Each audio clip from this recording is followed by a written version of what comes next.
Good fathers. Foundation. Phone number.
All good fathers. All good fathers. Up, all good fathers.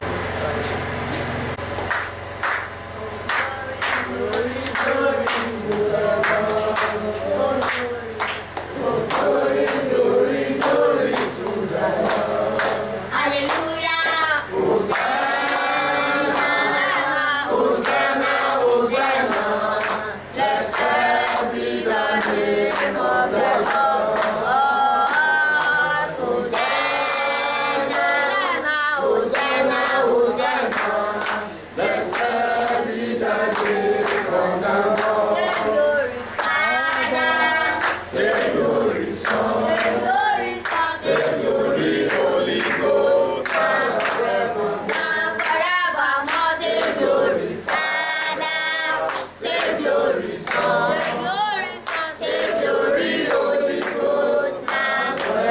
He's alive. Amen. Oh, he's alive. Jesus is alive. Forever he's alive. Amen. Oh, he's alive. Amen. Oh, he's alive. Amen. Jesus is alive. Forever he's alive. Amen. I never know you will favor this way. I never know you will favor this way. I never know you will favor this way. Favor this way. Thank you, my Lord. Hallelujah. I know you will favor this way. I never know you will favor this way. Favor this way. Thank you, my Lord.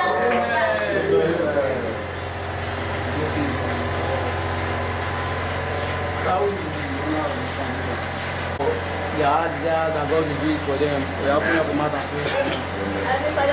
Before you pray for make sure our name, all good fathers, you say one of all good fathers, you say one of all good fathers, so that people will hear our name. All good fathers. Wow. All good fathers. Wow. All good fathers. Wow. Keep us together. Every father will say thank you. Therefore, all good fathers foundation, follow me, bless them in the name of God. Amen. Follow me, God, bless the name of God. Amen. Their days are blessed, their footsteps are blessed, their goings are coming, bless the name of God. Amen. And no wishes of which are passion against them shall prosper the name of God. Amen. No arrow passion against them shall prosper the name of God. Their days are coming, bless the name of God. Amen. Never beg for food, they should never beg for water in the name of God. Amen. Follow me, God, bless the name of God. Amen. As I know that sin against you, and for the order to the blood in the name of God. Amen. Be counted among the poor, they shall be counted among the rich in the name of God. Amen. They shall never be counted among the dead, they shall be counted among the living in the name of God. Amen. In Jesus' name. Amen. God's foundation. God's Father's foundation. Good Lord, good Lord. Good fathers. Amen.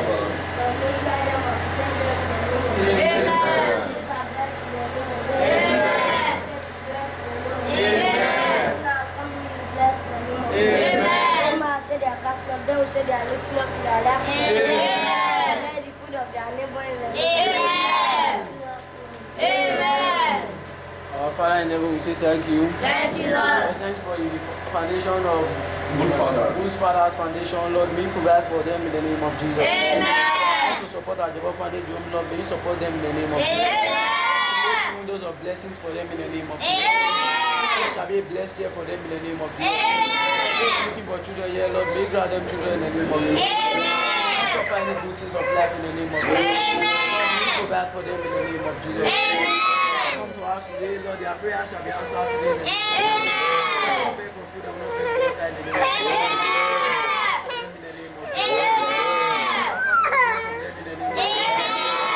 Founder of this group, Peter Boyens, Lord, may provide for him in the name of Jesus.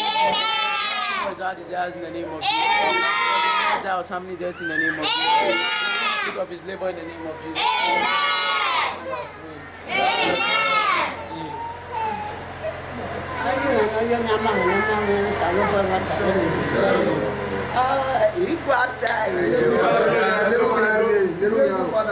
Ekponu wakeji ni wakeji imi mana wala ni yinane ofale die agebona otuna egidu atu wakoye otuna ne wali yubu koke wali egbe na wa ya ko na fura ni ana mi wake na fura na egbe na gbe apona mu ayuwa we na ko hian pe aya ke na mi wa na mu ni ye atoti na tu na ora ma wa se no of that I am new.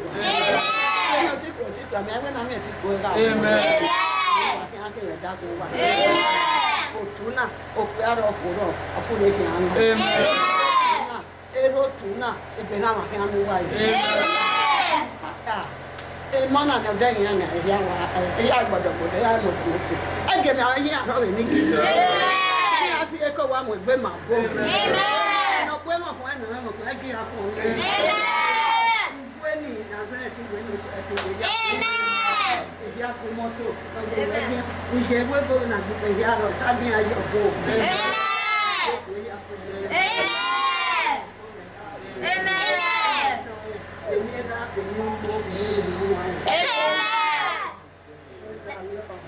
Hallelujah. It will never fail. The Lord of promise, He will never fail. His faithfulness is forevermore.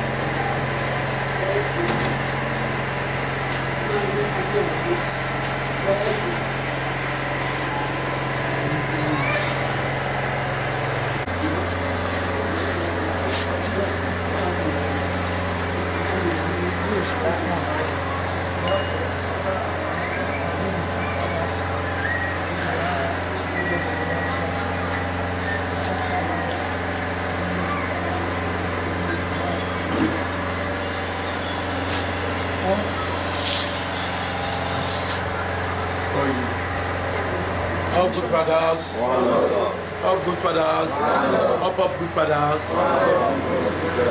Iji, otunanwa mina. Oi, otuere ere mo bua mo no mo na vie. Awo desi no bua gba owo mo ba mi. O tunahi. Mabe goyogure, emi no keke no. E ma ya mo egbo ni ma ya ri yobone. E money we ni mabeje no saka we na ri yobona e monemera nemeje ana we do mi wa no lati awugbe we do akokin an zebije abi ari yoboni be ba ine no ya agba oge money ruda opa e ma ya ke o dawo salobwa iyan monemera meje o dawi mani mana gba e ona monemera meje o yi ma idozo e bi yo ero wa ri ma keke bi yo wagi ma ke bi yo tuna ya pepe ma yana idozo e bi yo we o keke ni ma do ami a yege e ba na rebetene na be bi mi kere no bi ma gba e be do ya ka mi awe happy Easter ni ame ye we yes ni ame mo ma ni ame te ni ame ra e ma gugu na ya do we na ya betene na o yi wa to pe ye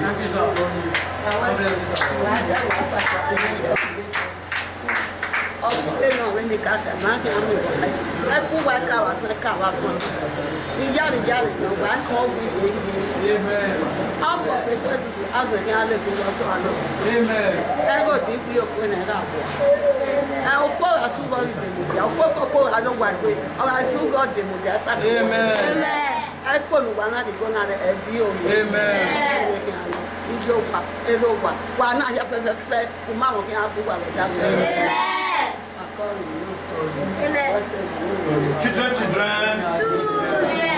Children, on behalf of the Good Fathers Foundation,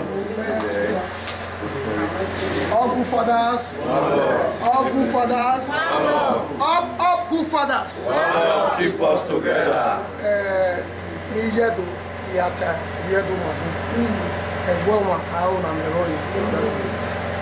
Wo temeta ba we ile emanagbon ise o salobo iya mo na emera bi mali ya o ge o ta berio bo mama so salobo mani bi egu fathers keke ero wa bijo wa ke from the escort to the down mabusona so mami boya the rate no you ma create a good fathers now de wa na mejobo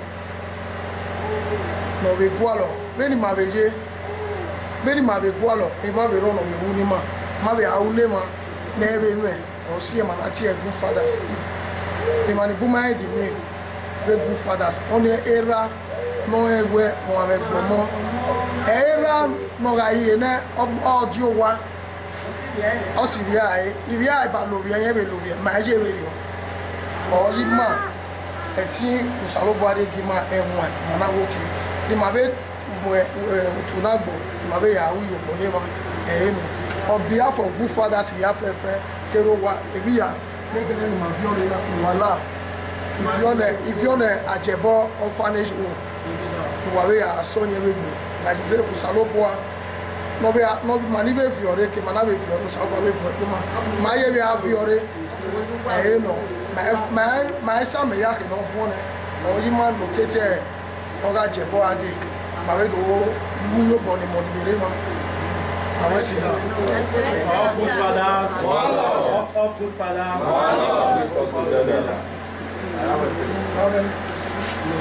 thank you sir thank you God Bravo, Ajebor Orphanage. Thank you.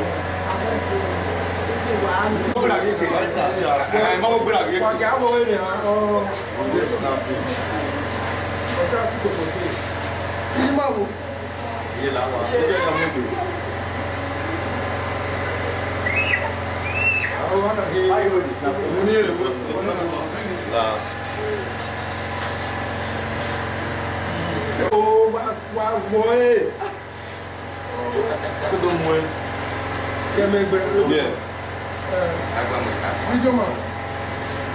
Well, I'll drop you there with the show.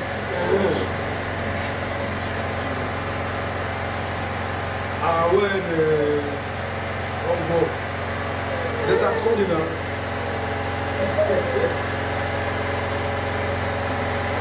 Yeah. Must now. Well, stop a video with the show now. Must now.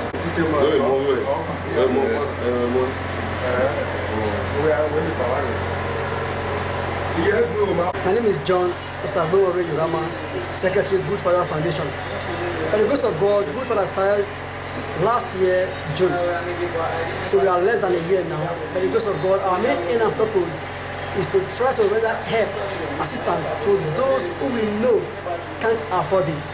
That was why today, by privilege, we are able to come to Ajebor Orphanage to see our children, our brothers and our sisters, to see what we can do for them, to help them grow well, which we believe is our first, but it's not going to be our last. So we are happy today that we could achieve this purpose, and we believe God that by this time tomorrow, same time next year, we'll be able to go to other places to visit. We don't believe in going to where it's already established, but we believe in those growing up. Because the scripture says, despise not the day of the little beginning. Tomorrow, these ones can be our governors, our presidents, our leaders we need tomorrow. So please, we are appealing to other places around the world. If you know you can, this place is good for us. It is at number 95, Adolo, after Ojo. Please, come and see the children. Come and see how you can help them grow. Our mother is our age mother. She's trying. It's not easy for a woman to be taking care of this body. So please come and help these children grow. They need you more than other persons out there. Not going to where it's already fit. No, this is a place where it's growing. If you look around, to me, it's even a rented apartment, which we think you can help them get a better place, build for them. I think with what our mother has done and others who are becoming to help them, we need other persons all over the globe. So please come and join hands with our mother to train these children, because I believe they are all in schools.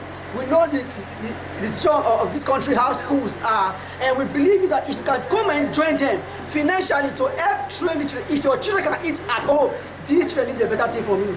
Please come join them, and all other members, if you want to join Good Fathers, we are well open to receive as many that can join us. Our main purpose, we are not club, is a foundation to help the less privileged. Please come join us with us to reach and help build this Ajebor Foundation. It is not my own, it's not our, it is just we came because we know that they need us. And also we know they need you. Please come, and God will bless you all in Jesus' name. God bless you.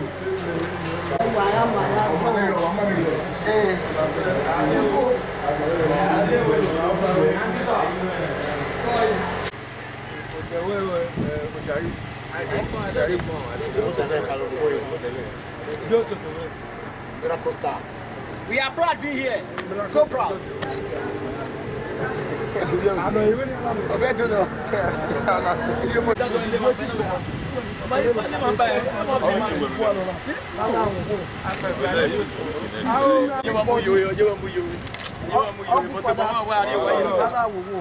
For now, Father, use your good hand. God is going to do something between us and the end. And also, I want you to come. And from now, Nala will walk. Imao, very marina. No matter.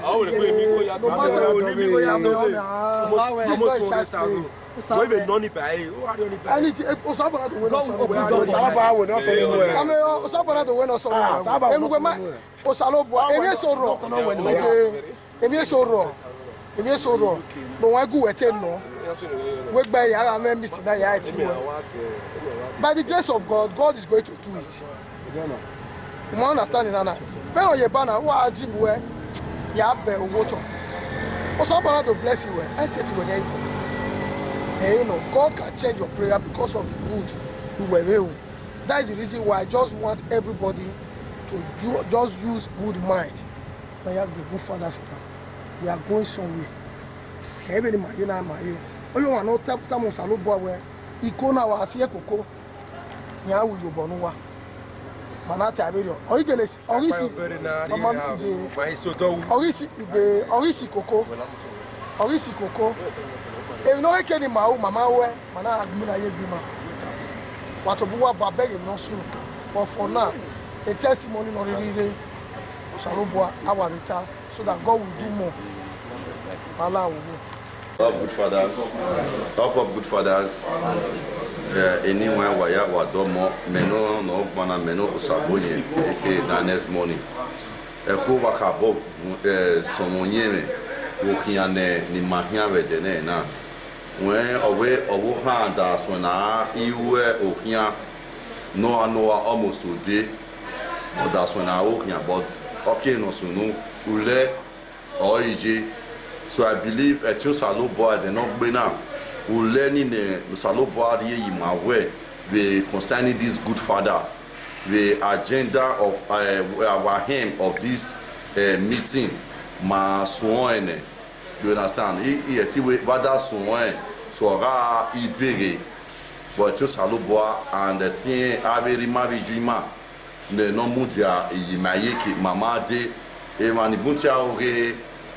Ainya agebelinya ya yen dopie but salopama ikuinya ina moment maya fefe mame veni ma bunse na veni ma hirise na ifa veni ma gbakia sena mana ba kan elon at least a population of give solo na give ro understand google say me despite as in eagerly appreciating my Yahweh a time and I want in my spend Yaji a Kenajuna at least a hemi manner must when I achieve and a tune salubo a tune obujinogi ne nevie ne mumu in my finish agenda of these good fathers because we are meant to help the less privileged. And God Almighty will continue to help us in Jesus' name. Now, now, ya ime ya na lao na kubo kugbe. Averi mai bijima ni yebe reva ni tami mai dene na ni allow ni in you bo as in ni mai ni abogbe ni allow ni avio bob bi mai yeke ni mai ya ti make sure e na ni mai juna mau and matobi man makubo kugbe ni mai ya make sure agenda of these good fathers. Time will come awe eva no awe iya na aona he ema benya na lawo etin a love ni maya ne na ya etin muja bedene na ya we isun erezina na lawo na ge etini na ge fe ifima na lawo ya yin the full house na maybe the ma wa busena na maya na the stand na we yes e ma we managili mudia and the two salobwa we etion buchi e na ni beni matai e dio hanje we ni Jesu na lawo na kubo kugbe na ya tin we e mu se even osakai ona ya mieta ni Jesu Christi. All good fathers, up good fathers. Keep us together. Anyway, my affair ni rema mani good fathers kabo to wanogba. O kan makia we na o kin sivano when ma be ya une abi bekane monemera meje saloba no la owo no be uni mana e be bi ma saloba abi gie pa mare we do loketima les good fathers que non c'est que no rame que no rowa que no risi meno guana meno osagi osemigi aka ayadogoma committee chairman of Good Fathers. Then Allah wogo veni ma wa sirio kpana ne a ma la wogo ma sirio kpana ne bio otuna vonne beki ma yiye beki yeye uno za otuna kia mi oboyare ye owana yeye uno koko tuna o kia mi oboyare o na la wogo veni president Carter say no give anything grudges wo no la ho no mu yoto ni magele ye ibi okpa ma ya do tuna say. You understand? Que no carry work by yo, no carry work by yo. But so way I carry veni I can berage. Just a little boy, my move forward. You understand? So now la woman, yes, if I mean, Agboya Fefe. Well, I don't get my name when we are all good fathers. That don't get me when I wear but Anna's Sinania, and okay, good fathers now, my glee.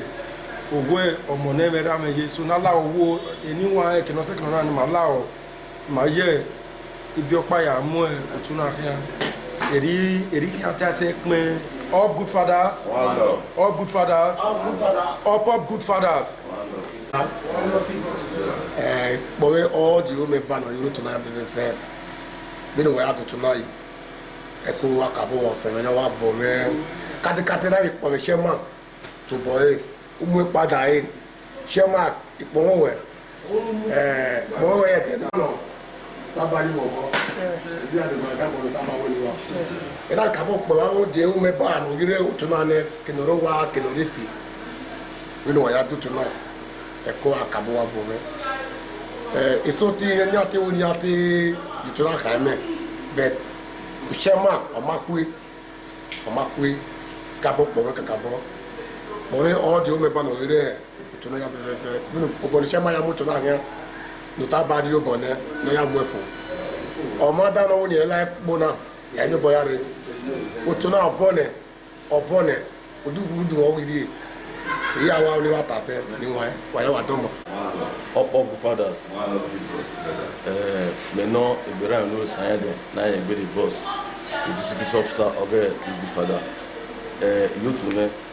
Emi ben kere ke wale nuwa emi atwa yo we na la wo ma ya ne mana we are good fathers like ma da me gaga because any organization you know dey now emi bun all we ado da me e don ata e don matter me mistakenly ado you know da fi bag boy yo na la wo e do pa ni na test we na si do pa ni gele na gele si do pa otuna ogbone ovome ki ye ti ye ki my team is seeing okay as well as a good fathers. Yeah, you were in no man, so by the bona, last my body with Jesus. Well, all good fathers, up. Anyone, why you want to see, to one up by Kate, the president of the house and the vice. It would declare the chairman of vice. When I was there, you tonight, I hear a lily. So, yeah, was set a precedence, labeled an example. I am here where any member, no rotuna, or no roe, or yaoge. I'm here where a me and my woman, my way, Benokeki. Because a chairman advice, now see tight in it. I believe every other member will buckle up. So what make a couple in here? I am here with Otuna. With the mass one, I believe this is the first time my will be at the foundation. And by this time next year, I believe not so now my and even my way present now. I believe by next year now, when my way winning. The months, I bless him, and my mom I increase because a Bible tie where a giver and lack, and I believe we're giving in the mass money. So look why I my book. I am here where no say my area. I am you putting my setting you up good fathers, up good fathers. You to me what I say. All good father, all good father, up good father. I have done. I welcome Maria and all the taco warrior and making my yawa over. kate echema me de ba vasa de ba yotu me ya fefe no wa leli ma wa akin because wa iropa emwegbo we ni ma wa ya akin no wa ya leli ma e ko wa se ma ye me because why that go mi ya no go bobe na we ni ma wa ya ta de abo ya wa ya leli ma wa ya wa we se o because why o ko ni we ara mi we ra mi wiye wa ya wa we se o kenoro wa kenirisi ma wa po wa support wa be support ma wa ya wa we se wa domo. All good fathers, all good fathers. One love keep us together. Invite me kata nisi. Na we ya sunu gagbesi ensi ya mo zebe eboni bu ati e bozebe na khonye kenore o kenomare o na we po ma boya mani be mu time na bu ke ma we vi mi ge ibi kani ni mera ni meje ina we go ge a day Easter na we mari mo gi ma ye de mode zebe kenai mi ge eni lawe no ala wo yo tu ni le de ya salubo o de power ya we awe na ti owo ma ati anata abana wo gi me mo pari wa ni ya se wa ni mo oni mo pa wana ya ta we a good fathers because when my are wa ni I believe where every mauna salubo already ati ba ya fefe ka we ta se ma na we when a good fathers na ye e ko no ma ya do wa ga ma se ya do wa ga anything we are to learn you no make it number zero omano oma we one egbo ona e yo boyari ne oma nyo sa gba bi we gbe una me ko dan we gbe wo lo tu na de emi no man we na ma to amo e there is no way no saloboa nana ni ma so ni ma ya so nana mani ke ga we testimony ye ga so kaka yo mani ke ga yi except on one work ni only a total namu I me otu the mistake here the mistake na aro utia president or vice secretary enuna area yawe I believe we take correction from them ultimately by committee chairman na ga da we ga but omano yawe me ga must go na we omana gbe I na etu be a leader you are not a fool oyo oma musalobo agere we avi ma he wa mi na o ma control e mi la to go control e o si e mi aka bo ye ya wesi na we mo hero wa mo yo wa e ya fefe the prayer and everything here we really ma mera ma meje e ma na ti e post web o ma na mera meje u wa ya fi mi ke wa ya gba Allah e mi ave mi ro wa e mi yo wa ye si ma yo no matter anything na iti buwa de we ma we do this to buwa ugbe so we ro imi so eti we la wo bo we ugogo true ima ma ti be ya we gogo ni e me no ti good father we temu elie wani we ni ma we no we mu ma we na era vije elie mu wa we ya la ya wa we si Yare, all good fathers, one love. All good fathers, one love. All good fathers, one love. Keep us together.